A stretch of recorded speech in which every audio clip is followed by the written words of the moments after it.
그럼 지금부터 통일교 게이트 공천뇌물 특검법 토론회를 시작하겠습니다. 먼저 국민의례가 있겠습니다. 모두 자리에서 일어나 국기를 향해 주시기 바랍니다.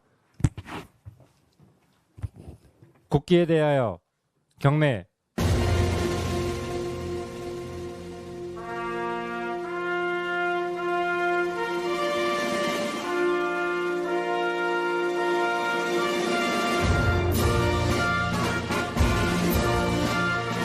나는 자랑스러운 태극기 앞에 자유롭고 정의로운 대한민국의 무궁한 영광을 위하여 충성을 다할 것을 굳게 다짐합니다.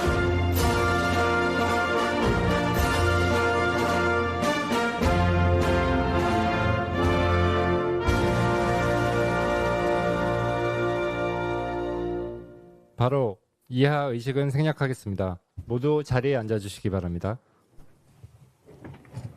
금일 토론회는 통일교 게이트 공천뇌물 특검 논의를 회피하는 민주당의 행태를 지적하고 또한 경찰의 늦장 수사 평가 및 특검법 도입의 필요성을 다루고자 합니다.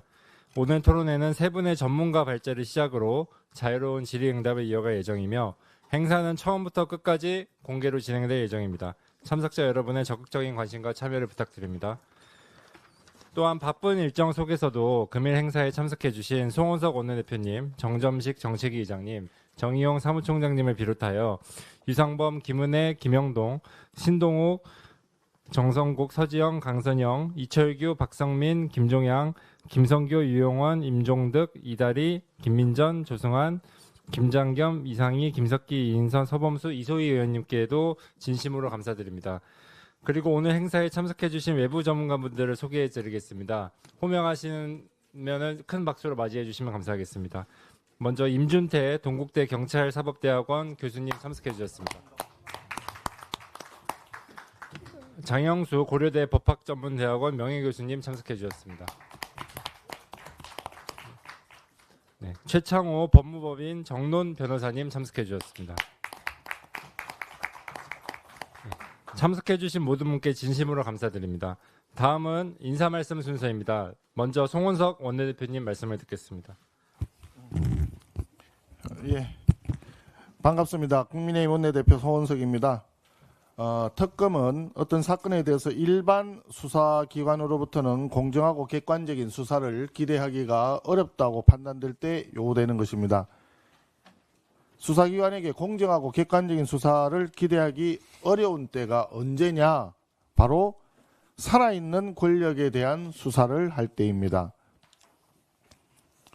대통령과 국회 다수당의 통제 아래 있는 경찰, 검찰, 공수처는 정부 여당 인사들에 대한 엄정한 수사가 매우 어렵다는 것이 지금 현재 현실적으로 드러나고 있는 사실입니다. 이재명 정권은 사실상 특검 남발 정권입니다. 대통령 취임하자마자 1호 법안으로 3대 특검법을 통과시켰고 지난 7개월간 탈탈 털어도 먼지가 안 나니까 이제는 2차 종합특검이라는 이름으로 3대 특검을 사실상 연장했습니다. 그리고 관봉권 띠지 분실 사건과 쿠팡 퇴직금 미지급 사태에 대해서 2개의 상설 특검이 지금 운영 중에 있고 어제 2개의 상설 특검이 수사기간 30일 연장을 신청했습니다.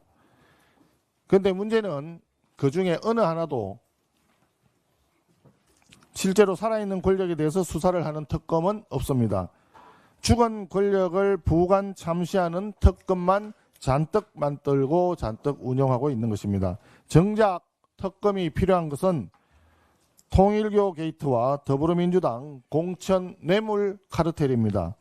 이것은 이재명 정권의 살아있는 권력에 대한 수사이기 때문에 일반 수사로는 매우 어렵습니다. 아시다시피 이미 경찰의 공정하고 객관적인 권력 수사는 불가능하다는 것이 예측이 아닌 현실입니다. 공천뇌물 사건의 키맨인 김경 서울시 의원은 출국 금지도 시켜놓지 않았기 때문에 버젓이 라스베이거스까지 유유자적 놀러가기에 그냥 두었습니다. 또 김경 의원을 몇 차례 소환하는 동안에 강선우 의원은 소환 일정도 잡지 않으면서 김경 의원의 수사상 나온 발언만 공개함으로써 두 사람이 입을 맞출 수 있는 시간마저 벌어주었습니다. 통일교 게이트 수사의 경우에 경찰이 특검으로부터 전재수 의원 사건을 넘겨받으면서 공소시효 만료를 유도하기 위해서 뇌물수수 의혹의 규모를 의도적으로 줄였다는 의혹도 받고 있습니다. 또 하나 핵심적인 수사 대상은 공수처가 지금 수사하고 있는 민중기 특검의 전재수 의원 수사 무마 의혹입니다. 공수처는 민중기 특검을 상대로 지난달 26일과 이번 달 23일 두 번의 압수수색을 했습니다. 그런데 진작 지난달 26일에 압수수색했어야만 할 민중기 특검의 핸드폰을 한 달이나 그냥 있다가 이번 2차 압수수색에서 확보했다고 합니다. 그 사이에 휴대폰을 바꾸었는지 또 내용을 아예 지웠는지 확인할 길이 없습니다. 이러니까 어떻게 공수처의 수사를 믿을 수 있겠습니까? 이런 부분을 볼 때 경찰과 공수처는 더 이상 수사할 의지와 역량이 없다는 것이 너무나 명백합니다. 그렇기 때문에 반드시 쌍특검 도입이 필요합니다.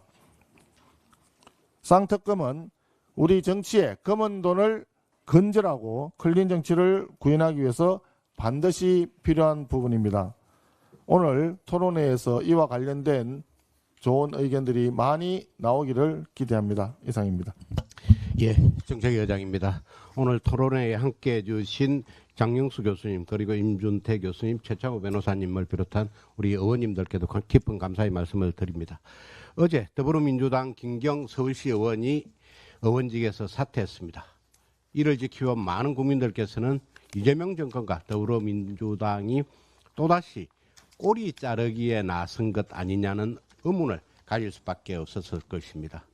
김경시의원 선에서 사건을 마무리 짓고 더 이상의 수사 확대를 막기 위한 사실상의 수사 가이드라인을 만든 것입니다.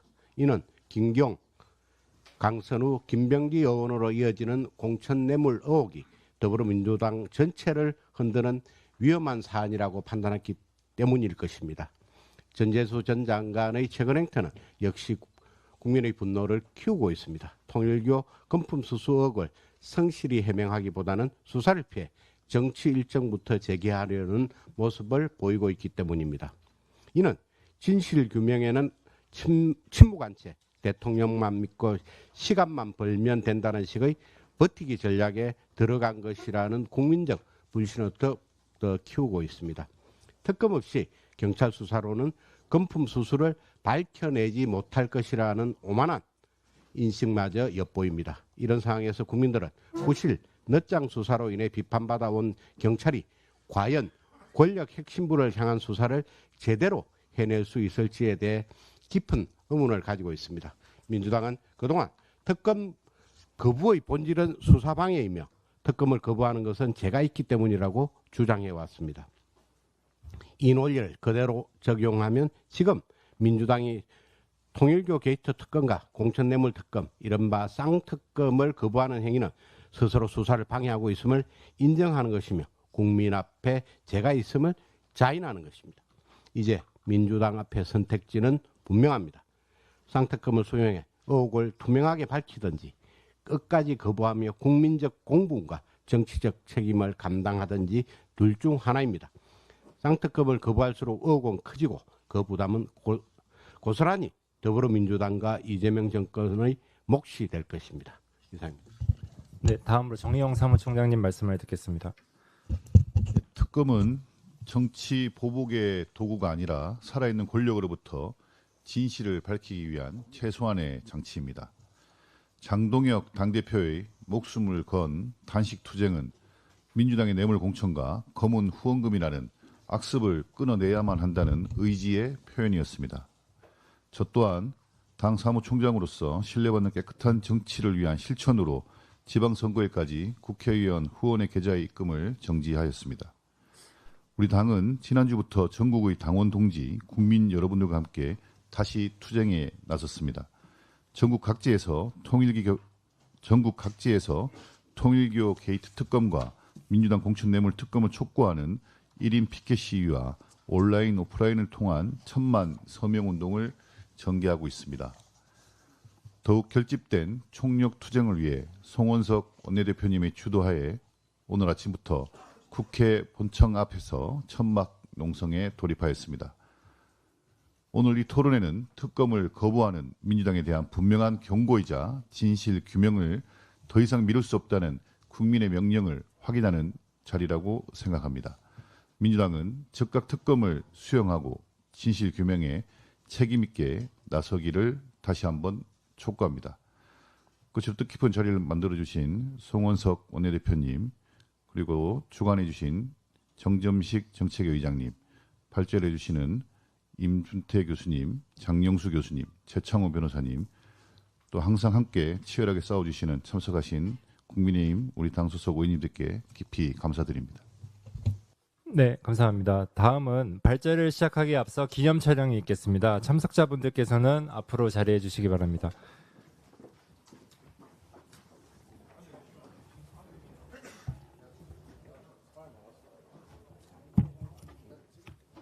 전부 다 나오세요. 다 나와.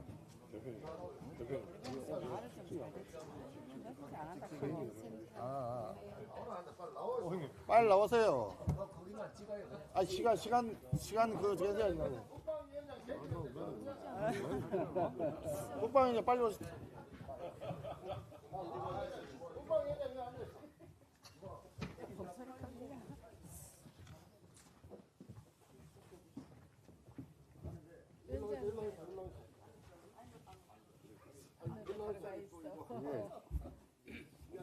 이상희 의원님 놔주셔야 되는 것 같아요.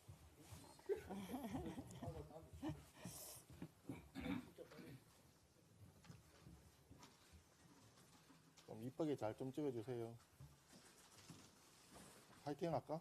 관찰하자. 그래. 관찰하자.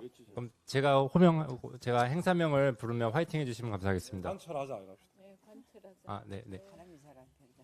통일교 게이트 공천뇌물 특검법 관찰하자. 선창을 해야지. 네. 따라하지. 다시 한번 해봐요. 네.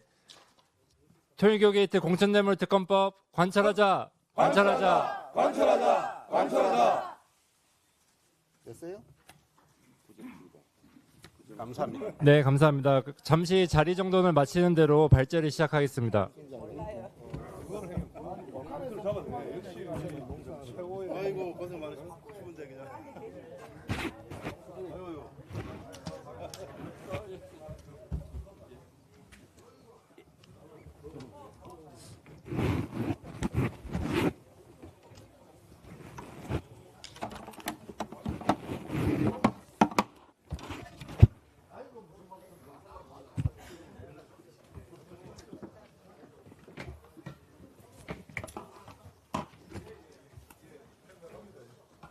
주관해 주신 정책위원님께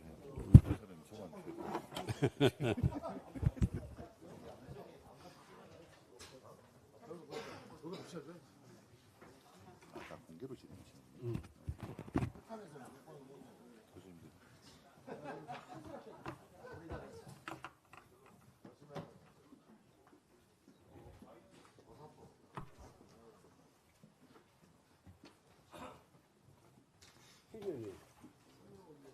홍 의원님하고 좀 더 친하게 지낼 수 있도록.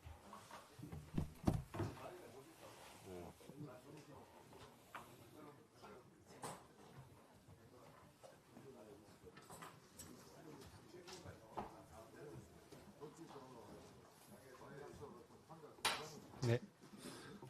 그럼 다음은 발제 순서입니다. 먼저 임준태 동국대 경찰사법대학원 교수님께서 발제를 해주시겠습니다. 예, 반갑습니다. 이렇게 상당히 그 정치적 이슈가 되고 있는 문제에 대해서 초대받아서 좀 부담스럽긴 한데요. Truly speaking, 저 2003년도에 모 정당의 이 계양갑 공천을 받았던 사람입니다. 제가 그때 아마 입성을 했더라면 저도 상당히 그 연조가 있을 것 같은데요. 그때 당시에 이제 하셨던 분들은 다 오선하셨더라고요. 그 모 정당은 그 당시에 이제 한나라당이었습니다. 참고하시고요. 제가 5년 전에 탈당을 하고 지금은 자연인으로서 좀 더 중립적인 관점에서 이런 이슈들을 좀 생각하고 있습니다. 오해하지 마시고요.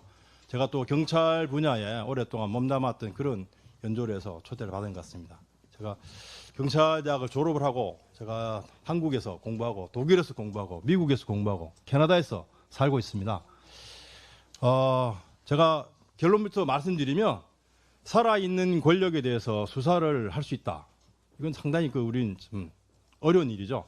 2017년도 도널드 트럼프가 FBI 국장인 제임스 코미를 해임을 했습니다. 여기 이제 어제 제가 인터넷에서 자료를 받았더니 당신은 FBI를 이끌고 나가기에는 상당히 이제 부족하고 이 조직의 어떤 그 리더십을 리스토어하기 위해서 당신을 해임한다. 이게 대통령이 제임스 코미한테 보낸 편지입니다. 최근에 제임스 코미의 그 딸인 연방 검사죠. 그것도 또 트럼프와 좀 신기가 불편했는지 해임을 했습니다. 그러니까 부녀지간이 다 연방 검사 출신인데 살아있는 권력과 관련된 수사를 하거나 또 말을 듣지 않는다고 여러분 잘 아실 겁니다. 저는 대한민국 경찰이 그 당시죠. 김경수 경남도지사 드루킹 사건 났을 때 서울경찰청장이었던 제 학교 선배입니다. 이주민 서울경찰청장에게 제가 칼럼을 썼죠. 대한민국 서울경찰청장 제임스 코미를 좀 본받아라. 근데 바뀌진 않습니다. 여러분 여기 우리 경찰 출신 현역 의원분들도 상당히 계시지만 검사도 마찬가지입니다. 그리고 2013년도인가요?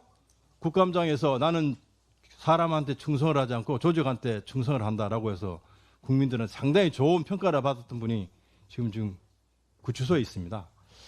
하물며 검사처럼 직위라든지 신분이라든지 법률상의 자격이나 권한이 부여된 그러한 경우에도 이 살아있는 권력에 대해서 제대로 하지 못하는데 소위 일개 경찰청장, 우리 한 100여 명 가까운 차관급 수장입니다. 지금 경찰청은 차장 체제죠. 국수본부장. 청장이 없습니다. 벌써 1년이 가까이 되도록 비어 있는데 서울청장이 하겠습니까? 동작경찰청장이 서장이 제대로 하겠습니까? 이렇게 중차대한 그 정치인, 소위 실세 권력이라고 할 수 있는 김병기 씨죠. 원내대표까지 지내던 분이 그 관련된 사건을 일개 동작경찰서에서 제대로 수사할 수는 없습니다. 그러니까 서울청이나 경찰청에서 냅두는 거죠. 왜? 흔히 말해서 이러한 정치인 관련된 사건에 대해서 잘해야 본전입니다. 정권 바뀌잖아요. 지금 보세요. 국가공인 제1호 테러 사건 아마 아실 겁니다. 새로 지금 발족을 해서 이게 이제 국가공인 테러. 저는 국가공인 무슨 금메달 좀 표현도 좀 안 좋습니다. 이건 참 잘못된 거죠. 그러니 경찰이 정권에 관련된 이런 이슈들이 매번 바뀝니다. 우리가 결론을 어떻게 내야 될지 모르겠어요. 이 동작경찰서에서 지금 수사 요원들은 1인당 한 4, 50건씩 사건을 갖고 있어요.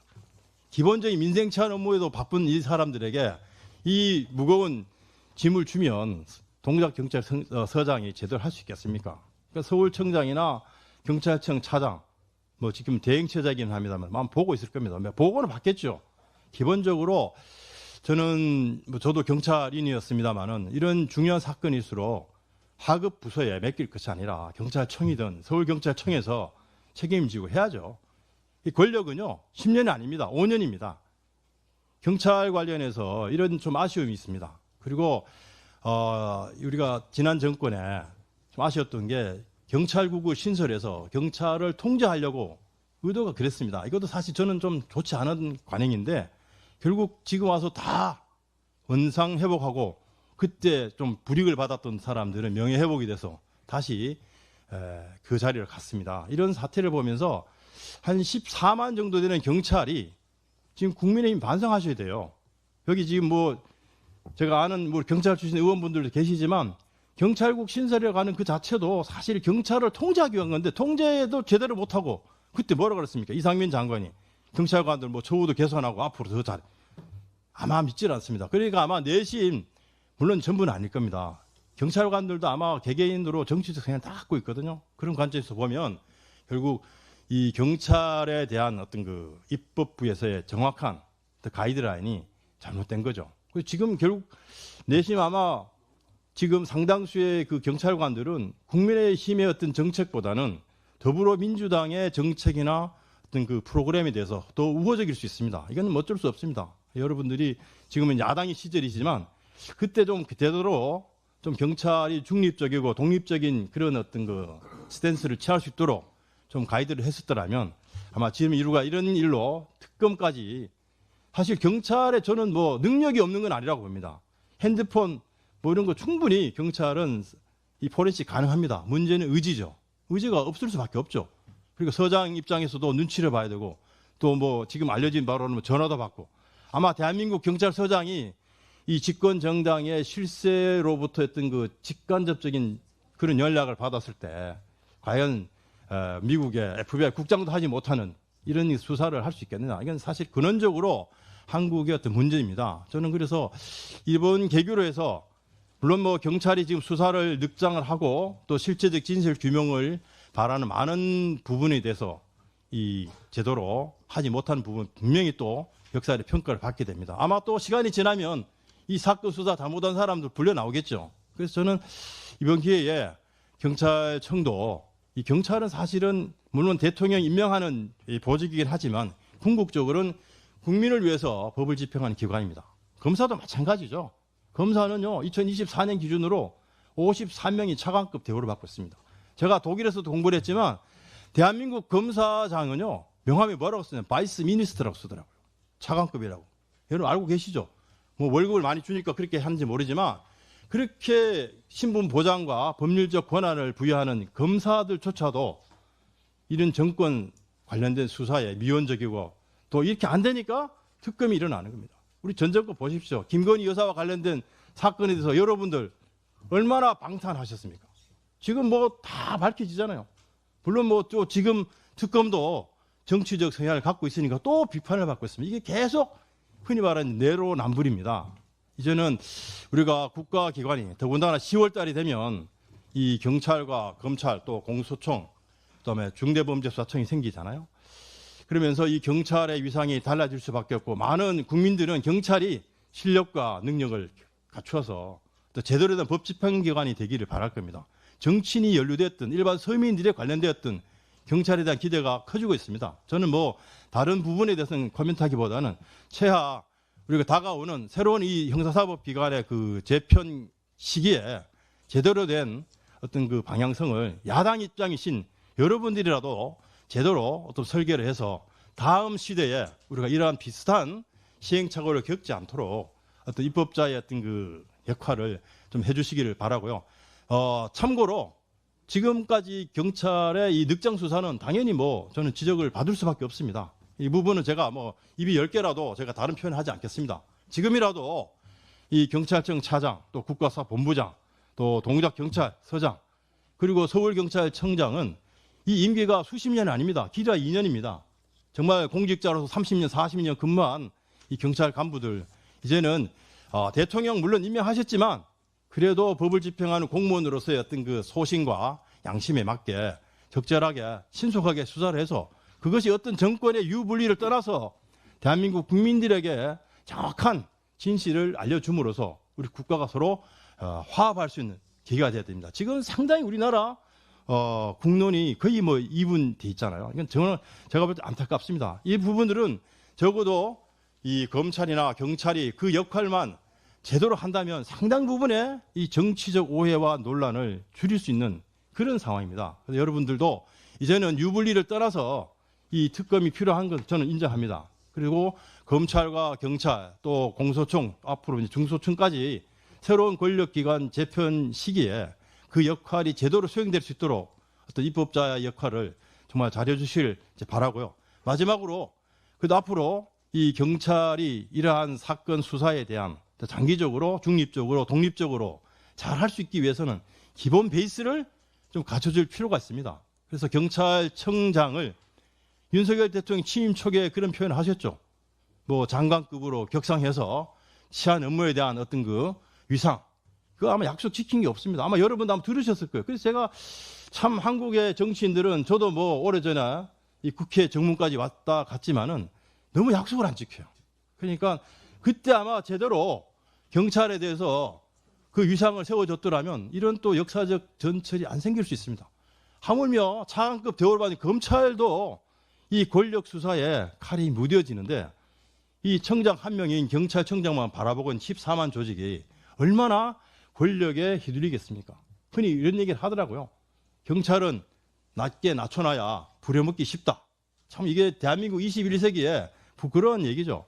그래서 저는 경찰이 이러한 그 민감하고 또 국민들의 관심이 있는 사건에 대해서 앞으로 지금은 어렵더라도 앞으로라도 제대로 할 수 있도록 그 위상이라든지 또 최근에 이 경찰의 어떤 그 변화가 많이 감지되고 있습니다. 능력이 있고 실력이 있는 법률가 출신들이 경찰에 많이 들어와야 됩니다. 지금 20명씩 변호사 그 출신들을 경찰로 지금 채용하고 있는데 저는 앞으로 50명, 100명씩 그래서 이 수사를 담당하는 경찰이 정말 자기 신분에 대해서 또 전문성에 대해서 국민들이 신뢰를 받을 수 있는 그런 인사 시스템도 이미 언급이 된 거거든요. 이런 부분들까지 좀 마련이 된다면 이번 기회, 이번 정권에서는 뭐 정말 경찰이 제대로 수사를 못할 수는 있지만 향후에라도 역사적으로 우리가 경찰이 위상, 또 검찰도 마찬가지입니다. 오죽했으면 70년 동안 갖고 있었던 이 수사권이 박탈당하는 참 수모를 겪고 있습니까? 물론 뭐 논자에 따라서는 주장이 다를 수 있지만 그동안 검찰은 경찰보다 더 많은 권한을 누리고 사회적, 신분적 보장을 받으면서도 그 역할에 미흡했습니다.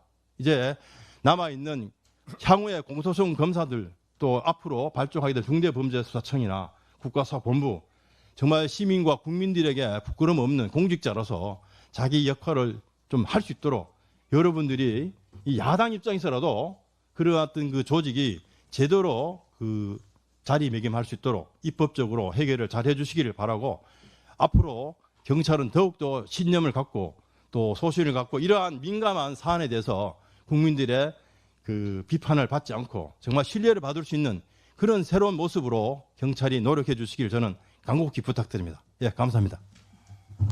네, 감사합니다. 다음 순서는 장영수 고려대학교 법학전문대학원 명예교수님께서 발제해 주시겠습니다. 이 발제 시간이 한정되어 있기 때문에 핵심 부분만 말씀드리겠습니다. 우리가 이제 특검이라고 하는 것이 언제 도입되었고 그동안 얼마나 활용되었고 그리고 지금 현재 왜 특검의 남발이라는 얘기가 나오고 있는지 이거부터 먼저 정확하게 볼 필요가 있습니다. 그동안에 얘기가 나왔지만 특검이라고 하는 것은 이 수사 능력이 특별검사로 임명된 분이 어떤 수사에 관한 천재여서 이분이 꼭 수사를 해야 된다. 이분이 수사를 해야만 제대로 된 수사 결과를 끌어낼 수 있다. 이런 거 아닙니다. 검찰이나 경찰의 조직력, 인력, 전문성, 그리고 평소에 이제 맞춰왔던 팀워크 이런 것들을 생각한다면 특별검사 한 분이 임명되고 급조된 수사 인력들을 가지고서 훨씬 더 높은 수사 성과를 낸다? 아니거든요. 결국 여기에 있어서는 검찰 수사나 경찰 수사 혹은 그 과정에 있어서의 여러 가지 문제들 이거 공정한 수사가 되기 어렵다. 이랬을 때 특검이 필요합니다. 1999년 우리나라에 최초 특검이 도입될 때가 이 검찰총장 부인의 온 로비 사건이 있을 때입니다. 아, 이거 검찰총장 부인 관련된 사건인데 검찰이 제대로 수사할까? 국민들이 일단 의심하고 보거든요. 이런 상황에서 특검하는 게 필요하다. 근데 사실 검찰이 직접 관련된 사건들이 그 후에도 뭐 스폰서 검사에서 있긴 있었지만 대부분의 특검 사건들은 대통령 관련 사건입니다. 왜냐면은 검찰에 가장 직접적으로 강력하게 영향을 미칠 수 있는 것은 인사권자인 대통령이거든요. 그런데 그런 의미에서 특검이 나름대로 의미가 있다고 볼 수 있는데 역대 특검 중에 있어서 성과를 보였다라고 평가된 거 별로 없습니다. 그러다 보니까 이거 인력과 예산은 엄청나게 투입해놓고서 성과도 별로 없는 이거 계속 해야 되냐? 미국에서도 지금 우리나라가 하는 식의 이런 특검을 폐지하고 오히려 조금 다른 방식으로 간소한 방식으로 하고 있는데 우리는 이 옛날 미국에서 폐지한 제도를 계속 이런 식으로 써야 되느냐 논란이 많습니다. 그나마 성공적인 특검이라고 평가되는 것은 아마 드루킹 특검 정도일 겁니다. 자, 여기서 이제 우리가 이 특검이라고 하는 것의 남발 문제부터 한번 생각해 보십시다. 왜냐하면은 지금 현재 이 민주당 쪽에서 특검을 남발하고 있다고 하면서 우리는 또 특검 하자. 이거 이제 좀 모순적인 얘기 아니냐. 이런 얘기 나올 수 있지 않습니까? 그런 부분들에 초점을 맞춰서 몇 가지를 말씀드리려고 합니다. 일단 이 최근의 특검 남발 문제의 중심에 서 있는 것은 이른바 3대 특검과 그것이 이제 소기의 성과를 거두지 못했다 해가지고 2차 종합특검으로 이어가는 부분입니다. 그런데 이 3대 특검이나 2차 종합특검에 대해서는 크게 세 가지 문제점이 있습니다. 첫 번째는 특검의 본질에 맞지 않는다. 왜냐하면은 이게 대통령의 영향력 때문에 이거 공격성을 기대할 수 없다, 특검해야 된다라고 말하는데 여기서 말하는 대통령은 현직 대통령이지 전직 대통령 아니거든요. 그런데 윤석열 전 대통령과 관련된 사건들, 내란 특검이건 김건희 특검이건 혹은 해병 특검이건 이거 윤 정부 때 발의했다가 통과되지 못했었던 것들입니다. 근데 정권이 바뀌고 나서 이제 대통령이 바뀌었는데 이제 와서 특검을 한다는 것 자체가 정상이 아닌 거거든요. 그런데 거기에 더한 문제들이 두 가지가 더 있습니다. 하나는 이게 워낙에 지금 3대 특검처럼 동시에 3개의 특검을 대규모로 돌린 적이 없었거든요. 역사상. 근데 그렇게 하다 보니까 오죽하면 수사 인력이 너무 많이 차출돼 가지고 민생 치안에 구멍이 생긴다. 공백이 생긴다는 얘기가 여러 언론에서 보도가 됐습니다.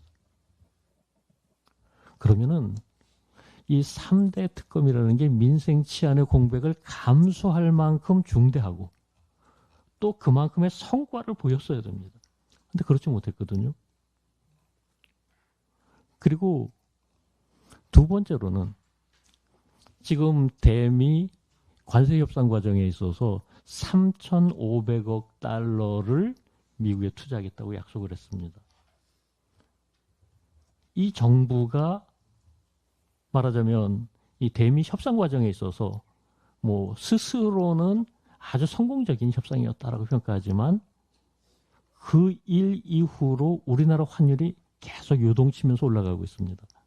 정부는 최선을 다해서 막고 있지만 뭐 1,500선 어쩌면 1,700선까지도 이제 뚫릴 거다라고 예상하는 사람들이 굉장히 많습니다. 재정 위기이고 경제 위기인 겁니다. 근데 이런 상황에서 자, 이거 자체는 또 다른 테마니까 여기서는 빼고요. 이런 상황에서 이 성과 없는 특검에다가 수백억씩 투자하는 게 맞냐? 국가 재정 위기가 목전에 있는데 이걸 더욱 심화시키는 거 아니냐? 이런 문제들이 있거든요. 이 세 가지가 3대 특검의 뭐 여러 가지 미시적인 부분 다 빼고 핵심적인 문제점이다. 근본적인 문제점이다라고 얘기를 할 수 있습니다. 그런데 이제 2차 종합특검이라고 하는 거 그 문제를 그대로 가져갈 뿐만 아니라 더 심화시킵니다. 지금까지 특검에서 안 되니까 2차 특검 하자고 한 적이 없습니다.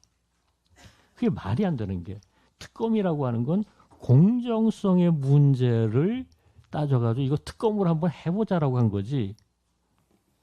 이거 유죄의 결과가 나올 때까지 파고 또 파자.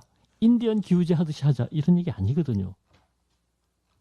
근데 파서 없으면 없다 하고 결론 내려야 될 걸 2차로 하고 2차에서 결론 안 나오면 3차로 하고 결국은 이거 증거가 없는데 마치 증거가 있어야만 되는 것처럼 이렇게 특검을 한다는 것 자체가 특검의 본질이 아니거든요. 문제가 더 심각해집니다. 그리고 이제 민생 치안의 문제나 국가 재정의 문제는 안 그래도 3대 특검에서 여러 가지 문제를 일으켜놨는데 그걸 장기화시키는 겁니다. 그냥 쉽게 얘기하자면은 지금 3대 특검 때문에 빠진 수사 인력이 6개월 동안 그래도 뭐 한두 달 정도라면 모르겠는데 6개월 동안 빠져 있다는 건 이건 정말로 심각한 문제다. 이거 170일 또 한 반년 더 하겠다는 거 아닙니까? 그러면은 이 180일, 170일 뭐 해가지고 결국은 사실상 한 1년을 갖다가 수사 공백을 만들겠다. 얼마나 심각합니까?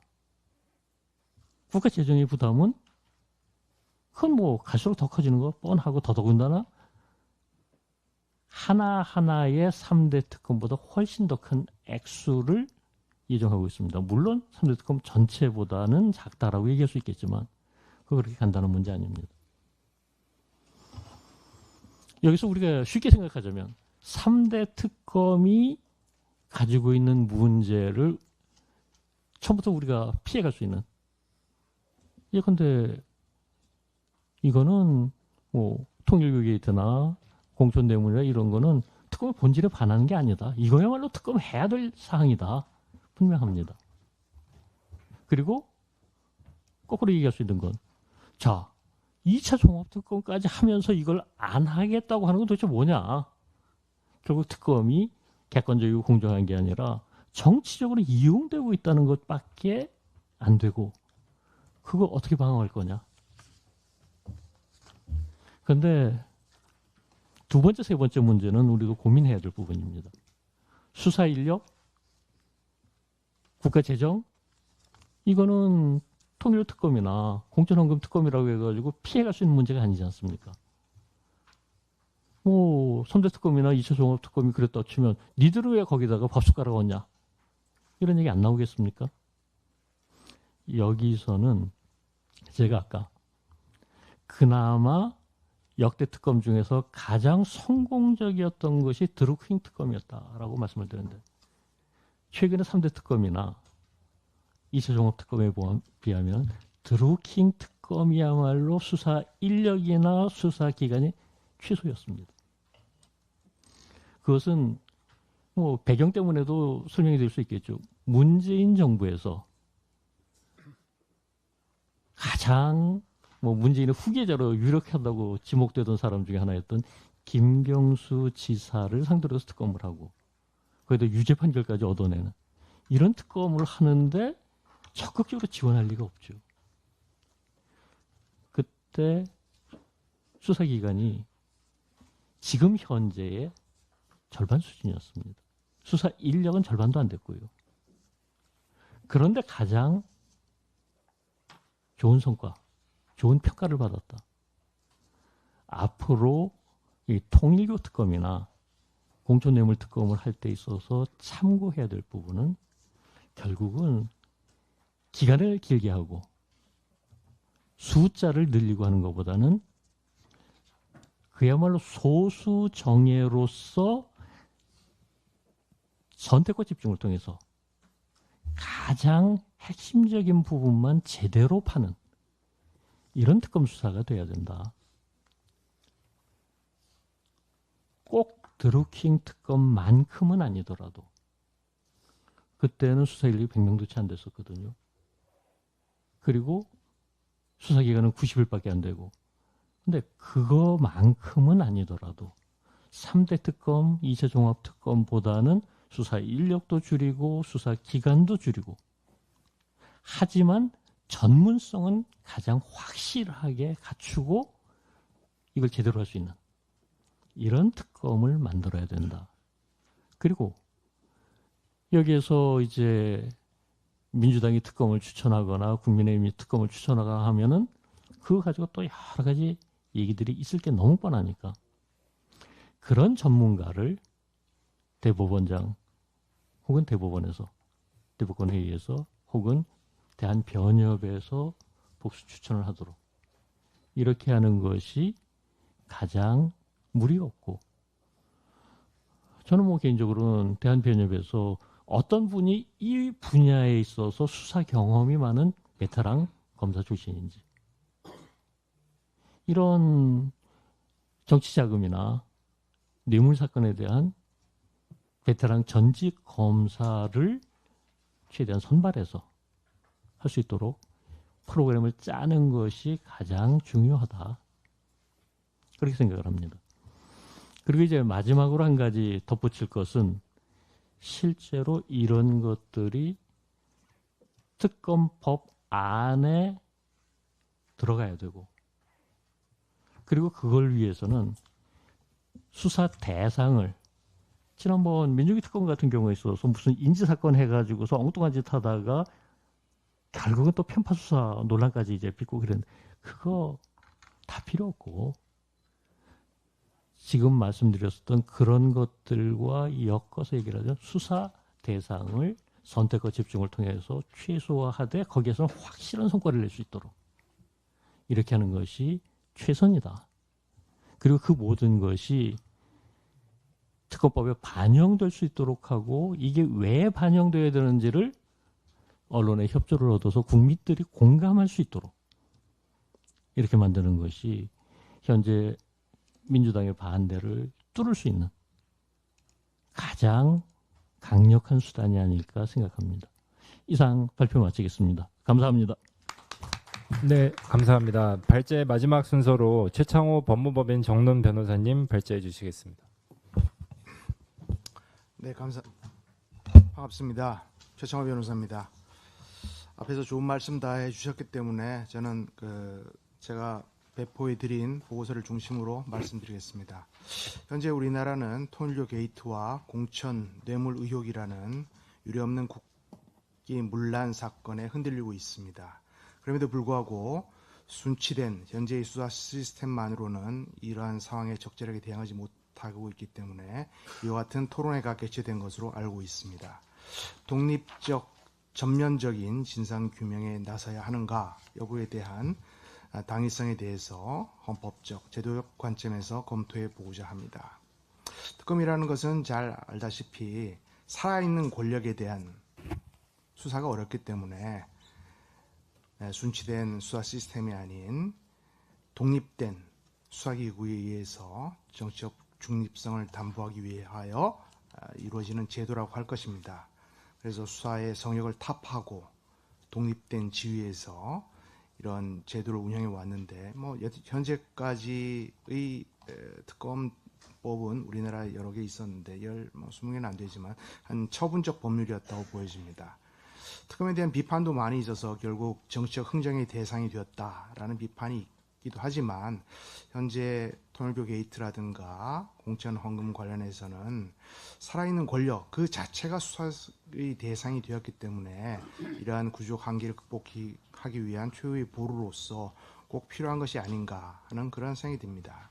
현재 수사기관에 대한 비판, 바람이 불면 누워버리거나 바람이 불기 전에도 무릎을 꿇어버리는, 그리고 그 본연의 역할을 하지 못하고 있는 현재의 수사기관에 대한 비판은 상당합니다. 그래서 살아있는 권력에 대해서는 수사의 칼날이 무뎌진다는 것은 우리 모두가 알고 있는 바입니다. 따라서 수사의 공정성, 객관성 이런 점을 담보할 만한 그런 필요가 있고, 이에 따라서 법치주의 회복을 위한 헌법 요청으로 특검이 필요하다라고 생각합니다.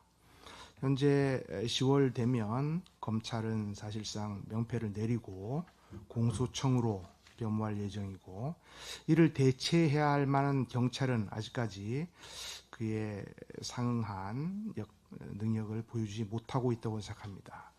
특히 3대 특검, 종합특검까지 한다고 하는데, 관련 특검에서의 통일교 수사 관련에 있어서의 미판점, 의심스러웠던 점에 대해서는 수사가 필요하다고 보이고, 또 이렇게 수사를 신속하게 하지 못하고 늑장을 부리는 그런 태도는 오히려 직무를 유기하거나 범죄에 대한 방조에 가깝다라는 그러한 비판도 있습니다.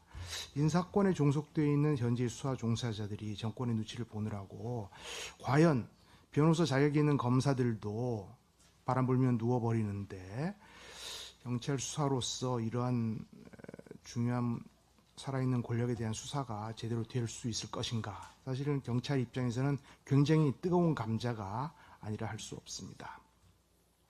통일교 게이트 또는 뇌물 공천 문제에 대해서는 수개월 전부터 언론에서 구체적 정황이 드러났음에도 불구하고 수사가 제대로 진행되지 않았던 것으로 알고 있습니다. 그럼 인사권에 휘둘리기 때문에 아마 그 한계가 있었다. 수사의 칼끝이 정점을 향할 수 있겠느냐, 꼬리 자르기나 부실한 수사가 되지 않겠는가 하는 그런 비판이 있습니다.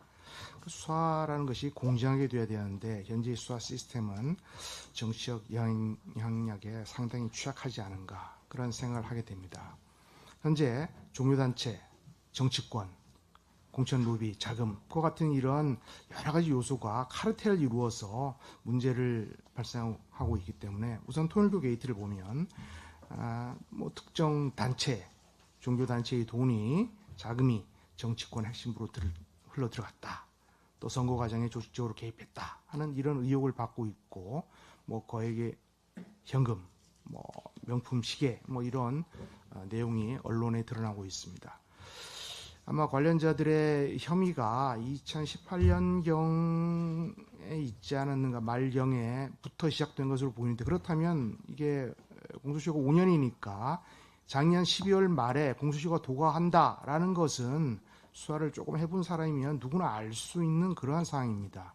그런데 왜 그러한 범죄 첩보를 수집하고도 아무런 조치를 하지 않았는가? 일반 검사가 공소시효를 도과하면 벌점 먹고 인사에 불이익을 받는데 특검에서 왜 이런 아무런 조치를 하지 않았는가? 면죄부를 주려는 고도의 정치적 계산이었는가 하는 비판도 받고 있습니다. 또는 이제 금액이 3천만 원 넘으면은 특가법으로 들어가기 때문에 금액이 3천만 원 이하로 만든다면 3천만 원 미만이 되거나 공소시효가 도과되었다. 그러면 그 사건 자체가 증발해 버릴 그럴 위험성도 있고 대가성이 없고 차라리 그냥 선물이었다. 이렇게 어떤 분은 와서 나는 시계를 차지 않기 때문에 시계를 받지 않았다. 이런 비판도 하시는데 시계 안 차도 선물로 받을 수는 있는 것이니까요. 그래서 이게 경합범으로 할 경우에는 일부가 공소시효가 도과되었다고 볼 수 있지만 단순일제나 포괄일제는 합산해서 계산하는 거기 때문에 포괄일제로 이것을 동일한 단일하고 계속된 범위 하에서 동종의 범행을 일정 기간 반복했다라고 하면 포괄일제로 해서 이론 구성을 할 수 있지 않을까 하는 그런 생각을 해봅니다. 공소시효가 도과되었다는 것은 이제 상당히 중요한 문제인데 도과될 수도 있다는 의혹은 본격적인 수사, 강제 수사가 제대로 되지 않았다. 이런 것은 국가 시스템 자체가 민감한 사안에 대해서 작동하지 않았다라는 그런 비판을 피하기 어렵습니다. 우선 강제 수사를 하고 기타 참고인 조사를 해서 수사의 정점으로 들어가야 되는데 강제 수사도 제대로 하지 않고 필수적이고 핵심적인 참고인의 조사가 제한되거나 지연됐다. 설명도 제대로 하지 않는다라고 하면 국민의 의구심은 커질 수밖에 없습니다. 그래서 공소시효 도과돼서 사건이 사라져버리고 증발해버린다면 이러한 사건은 정치적 의혹만 남고 정치적 공방만 남는, 그래서 국민들의 정치적 무관심과 냉소가 이뤄진다면 우리나라 정치 발전을 위해서도 바람직하지 않은 그런 일이 발생할 것입니다. 정치자금법, 공직선거법, 특가법 또는 뇌물죄 같은 것들이 적용되지 않을까 하는 그런 생각을 해봅니다. 우리나라 정치자금법 31조에는 외국인 국내외 법인 단체는 정치자금을 기부할 수 없다라고 되어 있는데, 만약 그 제공된 금품이 통일교로는 단체에서 나왔다면 그것도 문제인 것 같고, 또 사후에 또 인당 후원을 함에 있어서 타인 명의로 쪼개기 후원을 했다면 그것도 문제일 수밖에 없습니다. 또한 이게 정교분리 원칙에 훼손된다라는 그러한 의구심이 가고 있기 때문에 민주주의와 헌법 질서를 훼손하는 사안이 될 수도 있을 것이다 라고 생각합니다. 그 다음에 피의자로 보이는 분이 뭐 장관직 사퇴하셨지만 이제는 어제 뉴스를 보니까 새로 선거 운동을 한다라는 뉴스가 나왔는데 이런 범죄 혐의에 대한 소명이 되지도 않고 혐의가 벗어지도 않았는데 이런 정치적인 행위가 진행된다는 것이 미흡한 수사임을 반증하는 것이라 할 것입니다. 우리나라 헌법 20조 2항은 국교는 인정되지 아니하며 정교는 분리된다라고 하고 있습니다. 그래서 뭐 정치의 종교화와 종교의 정치화를 금지함으로써 종교의 자유가 수행해야 하는 객관적 가치 질서를 나타내는 그러한 규정이라고 생각합니다. 종교 분리라는 것은 국가의 종교적 중립 의무를 의미하고 국가가 특정 종교를 우대하거나 차별하는 것을 금지합니다. 그래서 통일교에서는 아마 한일 해저 터널 관련해서 어떤 페이버를 받기 위해서 세속적인 권력에 접근하지 않았는가 하는 그런 의구심도 듭니다. 뭐 정교 분리라고 해서 종교단체가 정치적 의사 형성 과정에 참여하는 것 자체가 뭐 금지된다고 볼 수는 없겠습니다. 다만 그런 것이 불법적인 방법으로 행해졌다면 종교적 자유의 보호 영역을 벗어나는 것이라고 할 것입니다. 그래서 종교가 세속적 권력에 결탁하는 것은 배제되어야 할 것이고 정치적 목적이라 하더라도 이것이 실정법을 위배된다면 종교 자유를 남용하는 것이다 라고 생각할 것입니다. 따라서 이 문제는 공소시효가 임박했는지가 문제가 되고 있고 그다음에 수사가 신속하게 진행되지 않았고 또 꼬리 자르기식 수사가 되지 않은가 하는 그런 비판이 있기 때문에 부작위에 의한 국가행정권의 포기라는 것은 자의적인 수사권의 불행사에 해당하는 것이고 참 국가기관에 큰 문제가 아닐 수 없습니다. 한편 또 하나 문제가 되고 있는 이제 공천 뇌물사, 우리나라 조선시대 매관 매직으로 인해서 나라가 무너졌다라는 것은 우리 모두가 잘 알고 있는 역사적 교훈이라 할 것입니다. 그런데 아직도 돈으로 배지를 산다라는 정근대적 악습이 남아있다는 소식을 듣고 놀라지 않을 수 없습니다. 현재까지 밝혀지는 리스트는 빙산의 일각에 불과하지 않을까라고 생각을 하고 투자한 금액보다 더 많은 돈을 회수하고자 하는 것이 그런 것이 수단으로 전락해버릴 때 그 피해는 고스란히 대한민국 입헌주의와 국민의 몫이 된다는 것은 모두가 알고 있는 바와 같습니다. 공천 헌금이라는 것은 대의제 민주주의를 근본적으로 부정하는 그런 행위라고 볼 것입니다. 민주주의의 꽃인 선거가 자본에 의해서 오염된다는 것은 21세기형 매관 매직이며 우리 헌법 질서가 결코 용납해서는 안 될 절대 악이라고 할 것입니다. 시의원 김모 시의원이 해외에도 왔다 갔다 하고 텔레그램도 수차 재가입을 하는 그런 일이 발생했는데 증거가 사라질 시간을 부여한 것이 아닌가 하는 늑장 수사가 직무유기라는 그런 결과로 초래된 참사가 아닌가 그렇게 생각합니다. 우선 수사 미서송할 때 가압류 가처분 등 보존 처분하는 것과 마찬가지로 수사를 할 때는 우선 출금지 조치를 취하고 강제 수사를 취한 다음에 참고인 조사하고 수사의 핵심으로 들어가야 되는데 이런 수사의 기본을 놓친 것이 아닌가. 출금지조차 하지 않았다. 그리고 언론을 보니까 입국 시 통보 요청을 했다고 하는데 입국을 했으니 망정이지 입국하지 않았으면 어떡할 뻔했습니까. 이런 꼬리 자르기식 또는 하위직의 입만 맞춘 수사 이런 것이 수사를 제대로 하지 않았던 것이고 보니까 최근 언론에 의하면은 돈을 주고받고 한 다음에 돌려줬다는 말도 있지만 쪼개기 후원을 또 했다라는 그러한 의혹도 나오고 있습니다. 공명선거에 있어서 이 공천이라는 것이 참으로 중요한 것이고 참된 민주정치의 구현을 위한 요체라고 할 것인데 이런 매관 매직식의 공천 헌금이 일어난다면 정당 시스템 전체에 대한 붕괴, 신뢰 붕괴로 이루어질 수도 있다고 생각하고 일부에서는 이런 것이 꼬리 자르기 위해서 휴먼 에러에 불과하다라고 하는데 제가 생각하기에는 시스템 에러가 아닌가 하는 그런 생각이 듭니다. 정당의 공천 후보자 관련 금품 수사한다는 것은 공선법에 처벌 규정이 있고 정치자금에도 공직선거에 있어서 후보를 추천하는 일은 금지하도록 되어 있습니다. 대법원 판례에도 정당이 특정인을 후보로 추천율과 관련하여 문제가 되면 처벌한다는 대응 판례도 있습니다. 이와 같이 돈이 주고받았다 한다면 대가성이 있다고 할 것이기 때문에 결국 휴대전화를 교체하거나 데이터를 삭제하거나 텔레그램을 새로 가입하거나 하는 또 그리고 도피성 출국을 방조했다라고 하는 이런 것은 초동 수사가 완전히 실패했다라고 보여집니다. 이런 부실 수사의 정황이 뚜렷한데 이런 수사가 철저하게 되어야 될 것이다라고 생각합니다. 현재 우리나라는 수사 시스템에 10월이 되면 검찰이 이제 사라지는 그러한 굉장히 현 수사 시스템에 문제가 있습니다. 그래서 살아있는 권력 앞에서 마비되는 순치된 그러한 모습을 보여주는 것이 아닌가 하는 그런 생각을 하고 인사권을 가지고 있기 때문에 권력이 눈치 보기로 일관하고 있다라는 그런 비판도 받고 있습니다. 또 합수본이 됐다 하지만 특정 성향이라는 사람이 있고 검찰 인사가 낮지만 특정 성향인 사람이 수사를 하게 되면 공정하다는 평가를 받지 못하게 될 것은 자명한 일입니다.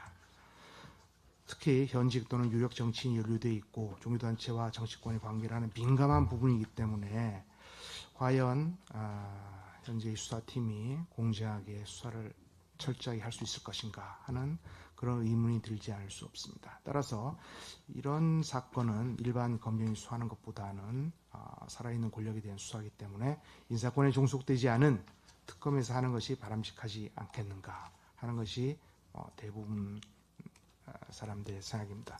경찰은 이제 14만 경찰이 수사하는 분들 한 3만 5천 정도 되는 것으로 알고 있는데 수사권 독립을 그동안 외쳤고 이제 능력을 발휘해야 될 때가 됐습니다. 그런데 이제 뜨거운 감자라고 할 수 있겠죠. 살아있는 정치권에 대한 수사를 열심히 해야 되는데 명운을 걸고 수사를 해달라고 외부에서는 외치지만 과연 꼬리만 내리는 것은 아닌가 하는 그런 의문이 들고 공수처도 수사관 검사들이 대부분 경력이 짧고 태생적인 좀 한계가 있습니다. 그래서 이 현재 수사기관의 고의적 태만, 정책 평양성을 제거할 수 있는 유일한 길은 선역 없는 칼을 휘두를 수 있는 특검뿐만이 아닌가. 그래서 특검을 통해서 사법적 심폐소생을 가능하게 할 수 있겠다라고 생각을 합니다. 현재 특검을 반대하는 입장에서는 현재 합동수사본부가 수사 중이라는 사실을 진행하고 있는데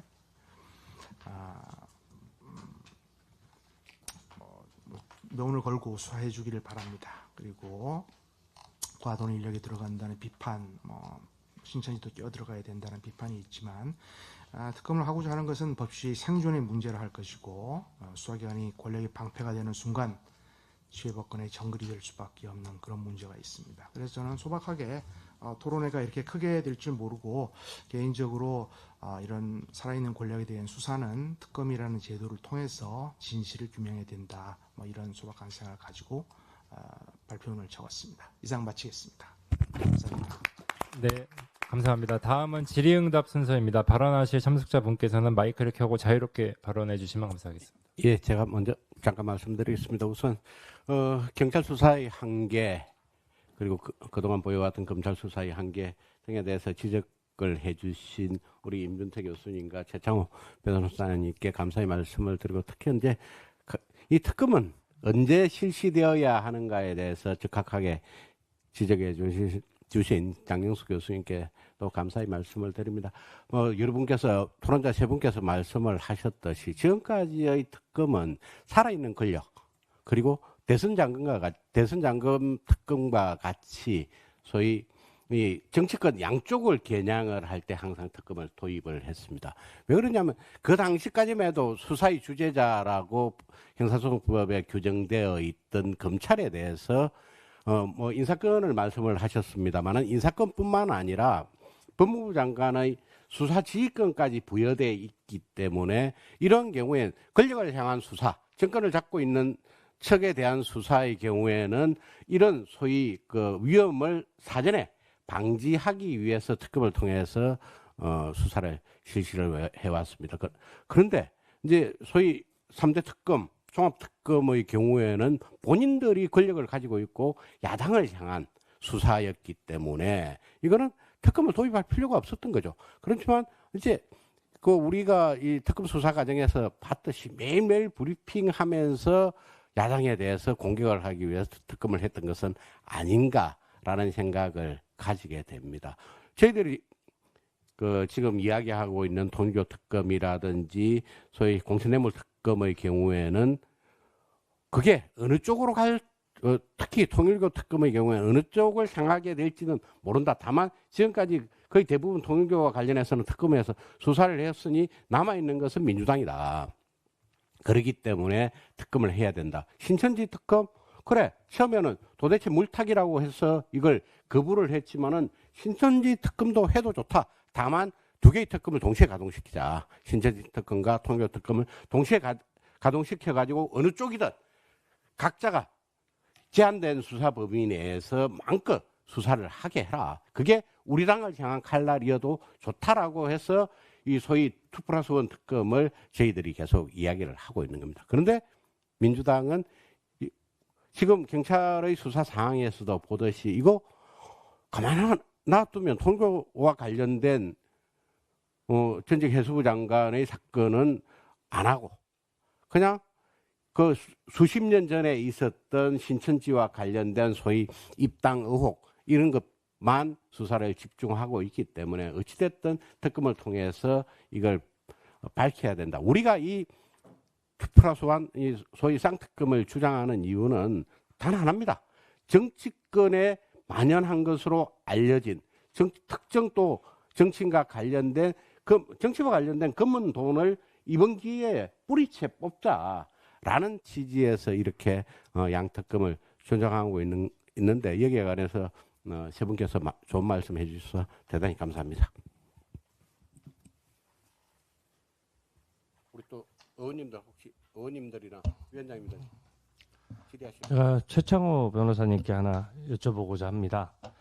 지금 전재수 의원이 아까 언뜻 말씀하셨는데 수사가 한창이고 특검도 지금 도입 직전에 있는데 사실상 출마 선언에 가깝게 지금 정치 활동을 재개했습니다. 이것은 살아있는 권력은 수사를 할 수 없다, 수사를 못할 것이다라고 하는 오만의 반로이고 또 이미 무혐의 결정문을 통보받은 듯한 그런 자신감을 보이는 모습이어서 저는 국민 입장에서 매우 불편할 것이라고 생각하고요.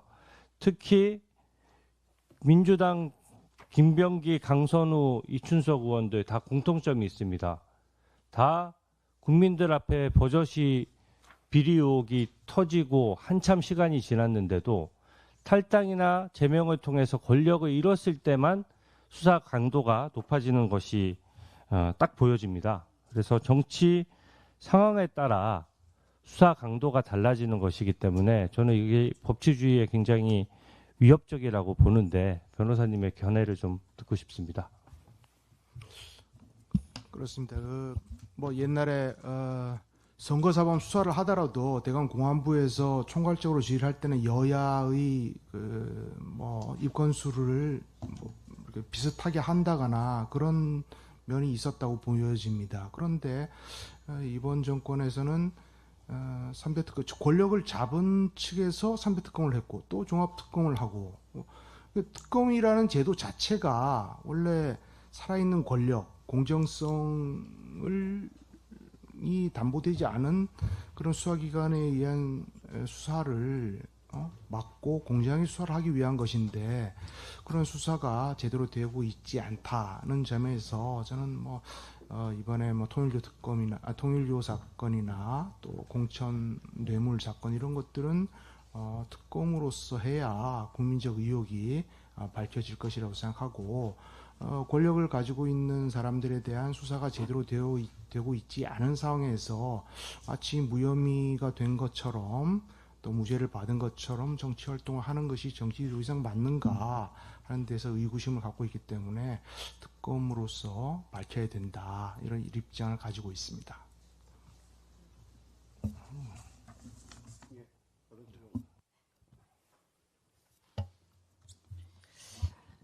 네, 세 분 말씀 잘 들었고요. 다 공감합니다.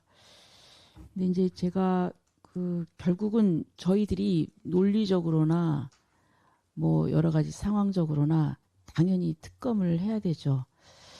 그런데 제가 요새 보면은 한마디로 정의한다면은 해서는 안 될 특검은 하고 해야 될 특검은 안 하고 그게 이제 딱 결론인 것 같습니다.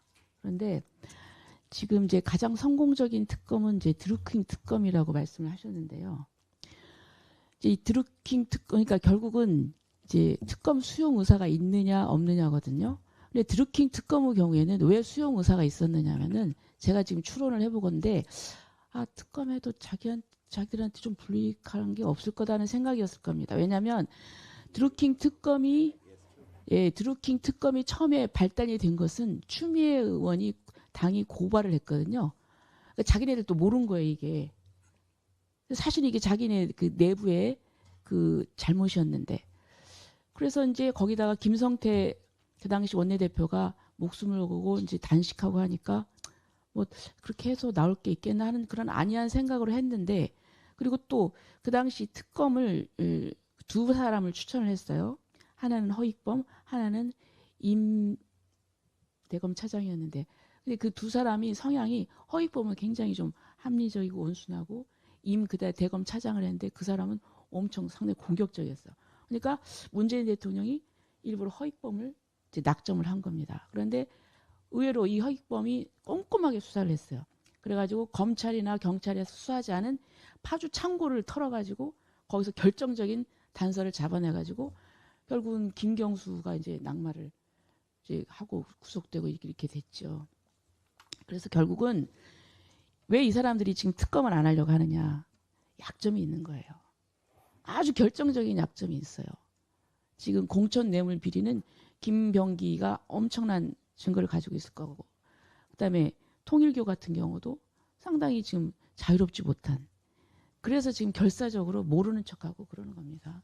저는 그래서 이제 국민들한테 우리가 알려야 될 것은 바로 그 부분이다. 왜 거부하느냐?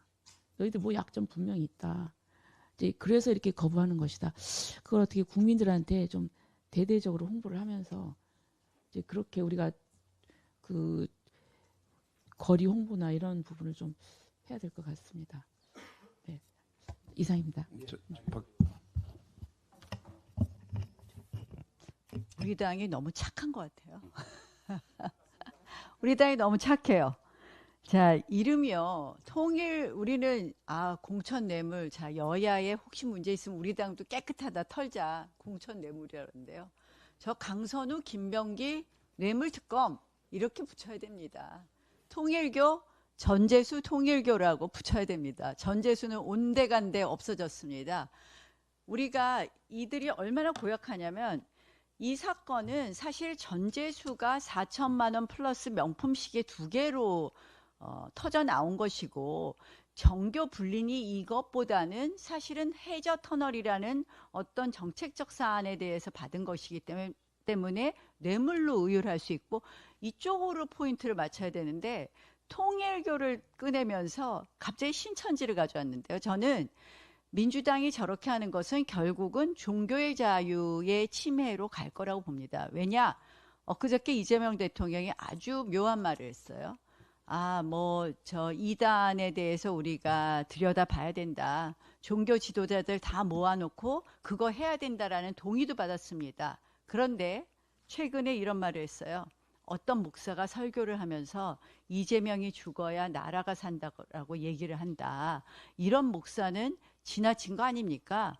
이 종교의 정치적 개입에 대해서는 우리가 책임을 묻겠다. 드디어 기독교에 대해서도 그 목사의 말은 지나쳤죠. 그러나 기독교에 대해서도 드디어 칼을 뽑는 겁니다.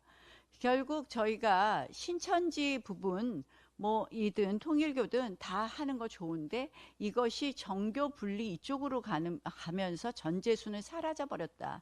그래서 저는 지금이라도 전재수 통일교 특검, 그리고 강선우, 김병기 공천 뇌물 특검 이렇게 가야 된다. 공천 뇌물 특검 이렇게 가야 된다. 그래서 우리가 너무 착해서 이름까지 써서 이러는데, 민주당은 우리 사정 안 봐줍니다. 호시탐탐 물탑니다. 그래서 그렇게 했으면 좋겠다는 생각이고요.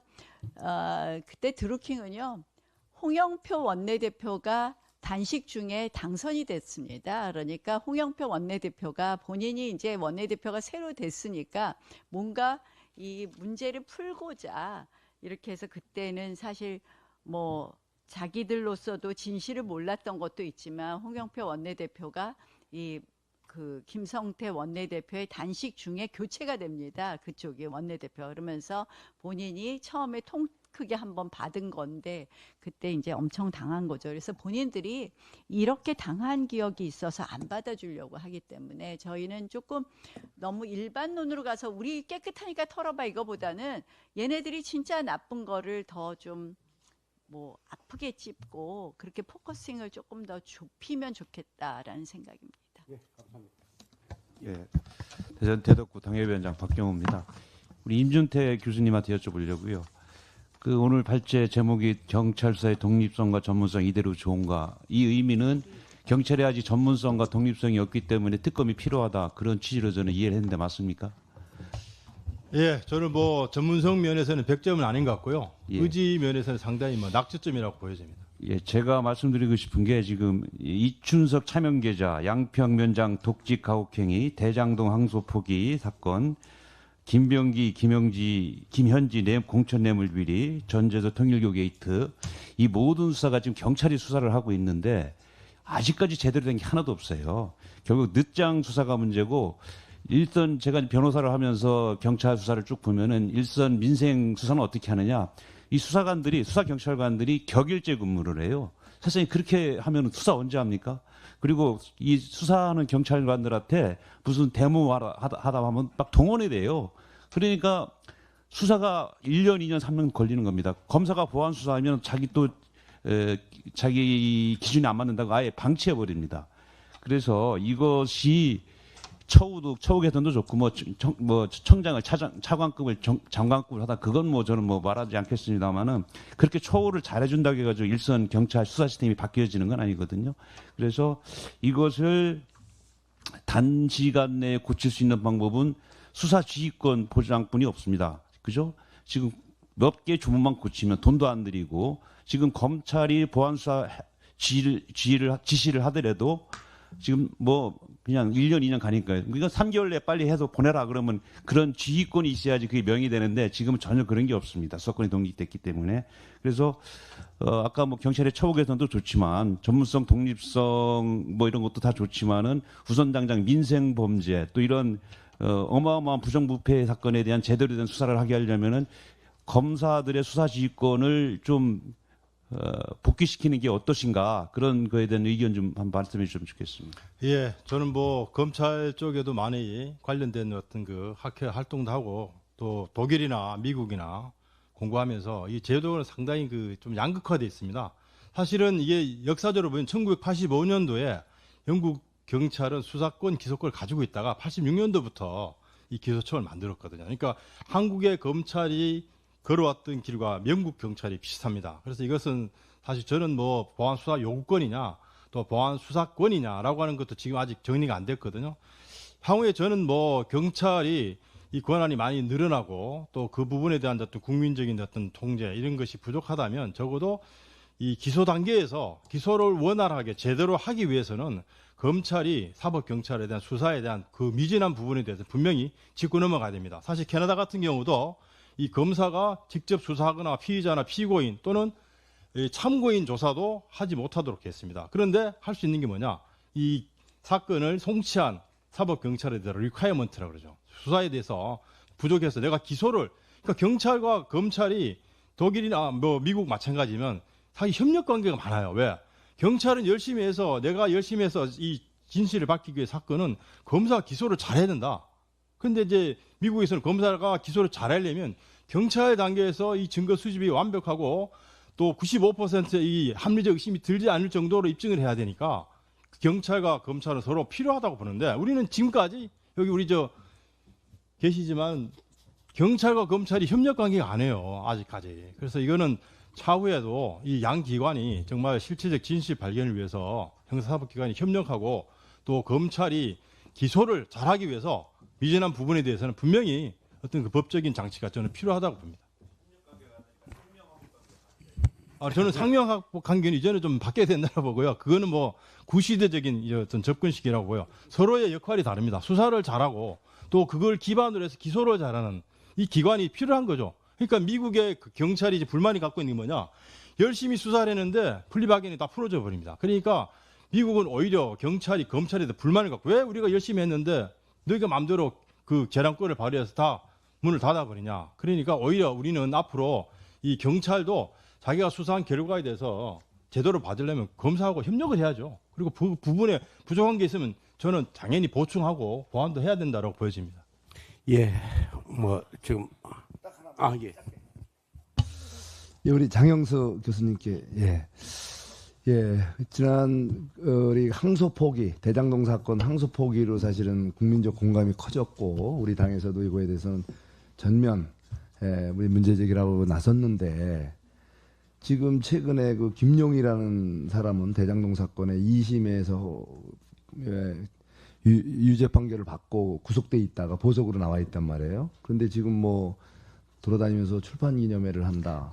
그러면서 본인의 죄는 검찰의 어떤 잘못된 판단으로 인한 누명이다. 이렇게 주장하면 사실 증거인멸 이런 행위 이런 것들을 보이고 있단 말이에요. 이 부분에 대해서 사실은 오히려 지금 항소포기도 특검 대상이 돼야 되는 거 아니냐 이런 얘기도 나오고 그러는데 요거에 대해서 좀 한번 교수님 입장 좀 말씀해 주셨으면 좋겠습니다. 일단 우리가 여기에서 이제 특검의 대상을 무한정 확대하자. 이거는 어렵습니다. 대통령이 관련된 모든 문제를 특검 대상으로 삼자. 직관적으로. 이렇게 했을 때는 지금 현재 특검의 남발이라고 얘기하는 것을 넘어서게 될 겁니다. 그러니까 저는 거기에 대해서 그 문제는 그 문제대로 해결을 해야 되지만 특검으로 해결하는 것보다는 다른 방법을 찾는 게 더 낫다. 이렇게 생각을 하고요. 그리고 이제 그 김용 씨 문제 같은 경우에 있어서는 저는 이렇게 생각합니다. 이분이 잘못하고 있는 거 맞습니다. 그런데 이게 순수하게 이제 이분 개인의 잘못이라고 말하기가 참 어려운 것이 일단은 법원에서 보석 허가를 내줬다는 거거든요. 그리고 보석 허가를 내주면서 출판 기념회나 기타 활동하지 마라. 이런 제한 조건이 있었으면 모를까. 그렇지 않고 보석 허가를 내줬으면 일단은 재판 중인 상태고 말하자면 최종 확정 판결은 안 나온 것이지 않습니까? 이재명 대통령도 과거 재판 진행 중에 대선에 입후보하고 당선까지 됐습니다. 누구는 되고 누구는 안 된다. 이런 식으로 얘기하기는 어렵거든요. 그런 점에 있어서 저는 이재명 대통령이건 김용 씨건 혹은 지금 윤석열 전 대통령이나 관련자들이건 무죄 추정의 원칙은 똑같이 적용돼야지 누구는 적용되고 누구는 적용 안 되고 이런 식으로 하기는 어렵다. 오히려 여기서 얘기해야 될 건 김용 씨 문제보다도 이런 사람이 이렇게 하면서 윤 전 대통령이나 전직 국무위원들 같은 사람들은 왜 유죄 추정으로 가느냐 이렇게 얘기하는 게 더 맞지 않을까 생각합니다. 예, 1시간 25분 정도 진행이 됐습니다. 오늘 뭐 우리 위원장님들이나 의원님들 더 하고 싶은 질의와 토론은 있겠지만 이것으로 마무리를 하겠습니다. 조금 전에 우리 임준태 교수님께서 말씀하신 소위 수사권 문제에 대해서는 사실은 저희 당의 경우에는 검찰청 폐지 법안에 대해서 찬성을 하지 않았기 때문에 그 상태에서 이제 더 이상 뭔가 다른 주장을 하기가 어렵고 개별 의원들의 입장에서 저 같은 경우에도 보안수사권이라든지 보안수사 요구권 이런 부분들은 보장되어야 된다고 뭐 법무부 장관에게 질의한 정도에 불과한데 결국은 형사사법 체계는 대한민국 국민들이 범죄 피해자의 경우에는 피해를 구제하게 하고 죄를 지은 사람에 대해서는 엄정한 법 집행이 있어야 하는 그게 가능한 구조가 가장 최상의 그 형사사법 체계라고 생각합니다. 이 관점에서 앞으로 이제 이 부분을 완전히 우리가 의견 개진을 포기할 것이냐 하는 문제에 대해서는 조금 더 지켜보고 그 국민들을 위한 형사사법 체계가 정립될 수 있도록 앞으로 더 노력하겠다는 말씀을 드리면서 오늘 함께해 주신 우리 그 임준태 교수님, 장영수 교수님 그리고 최창호 변호사님께 진심으로 감사의 말씀을 드립니다. 오늘 토론회는 이것으로 마무리하겠습니다. 감사합니다.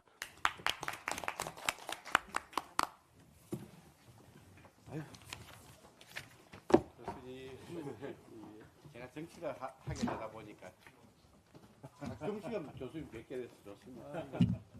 예, 교수님 고맙습니다. 좋은 말씀 해주셨습니다. 고생하셨습니다.